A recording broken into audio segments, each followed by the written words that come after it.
Hello மக்களே, எல்லாருக்கும் happy மாலை வணக்கம். கோலம் பேசுதடி சீரீஸில் கோலம் 13 கலர் கோலப்பொடி போட்டு கோலம் போடுங்க அப்படின்னு சொல்லிட்டு கேட்டவங்களுக்கு இந்த வீடியோ ஷேர் பண்ணுறேன்.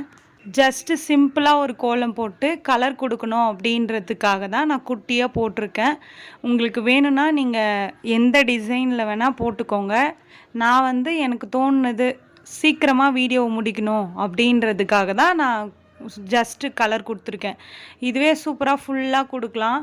ஃபுல்லாக அந்த அவுட்லைன் மட்டும் இல்லாமல் ஃபுல்லாக உள்ள வரைக்கும் கலர் கொடுக்கலாம். அப்படியே கலர் மட்டும் தெரிகிற மாதிரி உங்களோட விஷ் தான். நீங்கள் எப்படி நினைக்கிறீங்களோ அப்படி கலர் கொடுங்க. நான் காம்பினேஷன் கலர் சொல்லிட்டு கேட்டிங்கள்ல, அதனால் நான் காம்பினேஷன் கலர் மட்டும் ஷேர் பண்ணுறேன். உங்களுக்கு எந்த மாதிரி கொடுக்கணும்னு தோணுதோ அப்படி கொடுங்க. கலர் காம்பினேஷன் இதுதான். இப்படி கொடுத்தா தோணுதுன்னா உங்களோட க்ரியேட்டிவிட்டி வச்சு கலர் கொடுங்க. அப்போ தான் அந்த கோலம் ஃபுல்ஃபில் ஆன மாதிரி இருக்கும். நான் கொடுத்தேன் அப்படின்றதுக்காக இதே மாதிரியே கொடுக்காதீங்க, ஓகேவா? நெக்ஸ்ட்டும் நான் இன்னொரு கோலம் கலர் கொடுத்து எடுத்து வச்சுருக்கேன். அதையும் நான் எடிட் பண்ணி அடுத்த வீடியோவில் ஷேர் பண்ணுறேன். இந்த வீடியோ உங்களுக்கு பிடிச்சிருந்தா மறக்காமல் சுந்தர் உமா ஜெயந்தி சேனலை சப்ஸ்கிரைப் பண்ணிக்கோங்க. இந்த கோலம் பிடிச்சிருந்தா இந்த வீடியோவுக்கு லைக் பண்ணுங்கள். நெக்ஸ்ட்டு என்ன கோலம் போடலாம் அப்படின்னு சொல்லிட்டு கமெண்ட்டில் சொல்லுங்கள். பாய் பாய்.